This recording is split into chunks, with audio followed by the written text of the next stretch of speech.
Hello guys, Croft is here. Did Predator Badlands just confirm that the engineers created the predators? This topic has been debated for years, so today I'll cover all the proofs that engineers from Prometheus created the Yautja. But most importantly, there are a few details in Predator Badlands that may finally prove that engineers did in fact create the predators. But let's first look at how the connection between the engineers and the predators has been hinted at for decades across the Alien and Predator franchise. So it's not a coincidence that predators look like reptiles that suddenly got a tech upgrade and resemble a result of a bad mutation. To begin, let's explain why Prometheus and Predator movies are undeniably connected and address some possible plot holes when we merge these two franchises. First of all, let's explain how it's possible that Weyland dies in 2004, yet Weyland is still alive in 2003 and 2089 in Prometheus. Let's also address how it's possible that David created Xenomorphs in 2104, while Xenomorphs also existed in AVP movies a century earlier. Though in the comics there is a clearly established shared Alien and Predator universe, but in the movies it's not so clear. In Alien vs. Predator of 2004, CEO of Weyland Corporation, Charles Bishop Weyland, dies. However, 20 years later, Peter Weyland is the CEO of Weyland Corporation.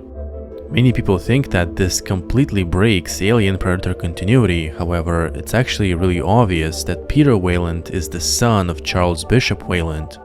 So Peter Weyland took over his father's mega corporation once his father was killed by the Predator.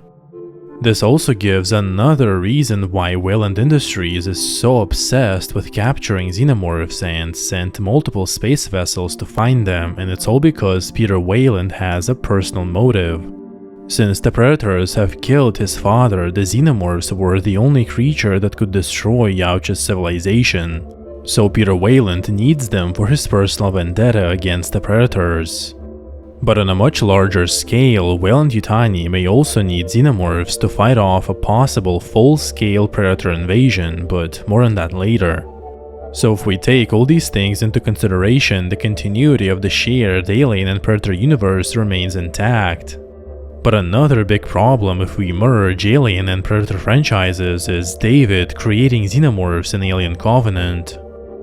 However, what most people miss is that David simply recreated or revived the Xenomorphs using the engineer's blueprints. Since the black goo contains the Xenomorph DNA, David simply created his version of the Xenomorph that is actually different from the classic Xenos. David simply recreating the Xenomorph is confirmed by Alien Covenant novelization that explains that David found a fossilized alien egg and recreated it. And even from Prometheus, we know that Xenomorphs and Xenomorph-like creatures existed a long time ago as depicted on the mural in the temple. Therefore, the Alien and Predator cinematic universes are connected and have a clear continuity. Also, we've seen many trophy collections in Predator movies, like in Predator 2 with the Xenomorph skull. In AVP Requiem, there appears to be a skull that belongs to the Elephantine engineer. And then in the latest movie, Predator Badlands, we also see a big humanoid skull, possibly of another engineer. But later, the movie almost directly tells us that the Yautja were created, and engineers are the only ones who could have done that, which may ultimately prove our theory. In the comics, engineers and the Yautja definitely exist in the same universe.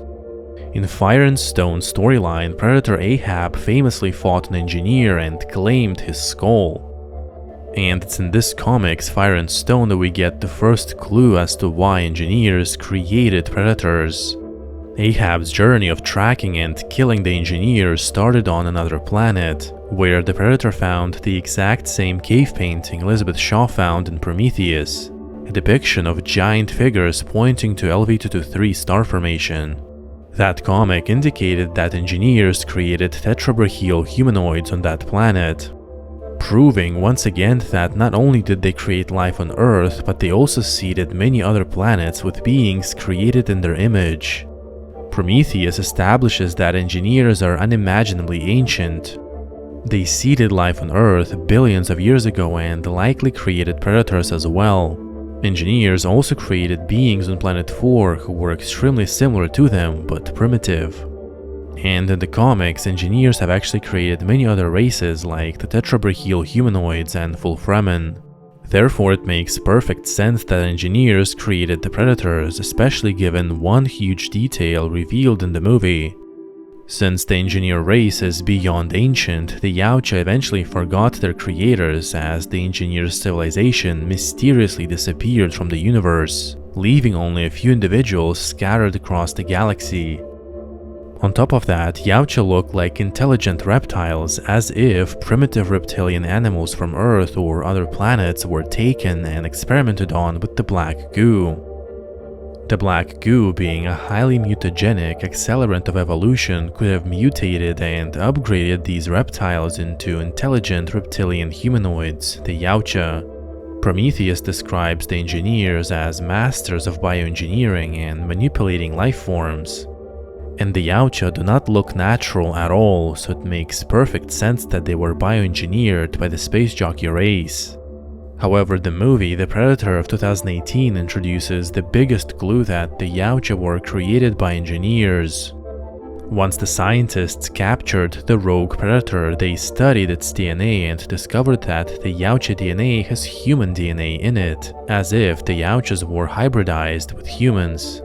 However, Prometheus also reveals that there is an almost identical match between human and engineered DNA. The human DNA in the Yautja's genome can actually be the engineer's DNA since it's extremely similar to human. In the opening scene of Prometheus, the engineer used its own body to seed life on Earth, so engineers likely used their own DNA as base material to create the Yautja. Which explains why in the Predator they thought that the Yautja DNA contained the human genome, which doesn't really make sense. In fact, it's way more logical that human-like DNA in the Yautja genome comes from engineers who created Yautja using their own genetic material. However, Yautjas were likely considered a failed experiment by engineers, which is what caused a war between them. And this is where we get to the biggest clue in Predator Badlands. When Tessa is examining Deck's biology using advanced Weyland-Yutani equipment, she says that the Yautja is not an ideal specimen and that it is malformed, as if he was a product of a biological experiment and that the result was the malformed creature. And she is not just referring to Deck, who is smaller than other Yautjas. When Thea says that the Yautja is not an ideal specimen, Tessa responds, yes, it is malformed, as if the entire Yautja species is a bad biological experiment. Which gives us another clue that the predator species were created and the engineers are the only ones who could have done that. On top of that, despite of the predator's advanced tech capable of wormholes, plasma blasts, and other insane technology, predators are not particularly intelligent at all and are constantly outsmarted by humans.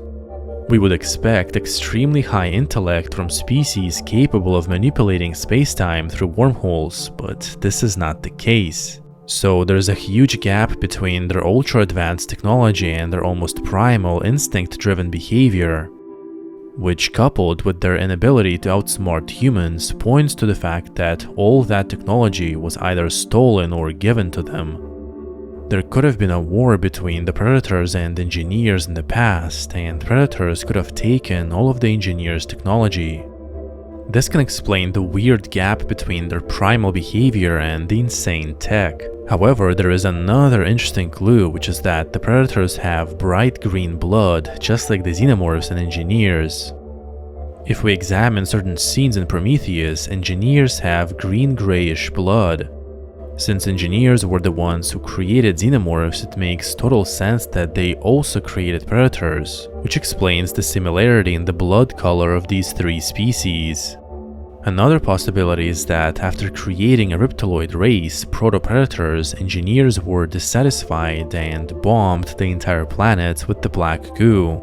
But instead of killing these proto-Yautjas, they mutated and evolved into the Yautjas that we know of. Hopefully we'll get another Alien and Predator crossover movie that will explore this conflict between engineers and predators even more.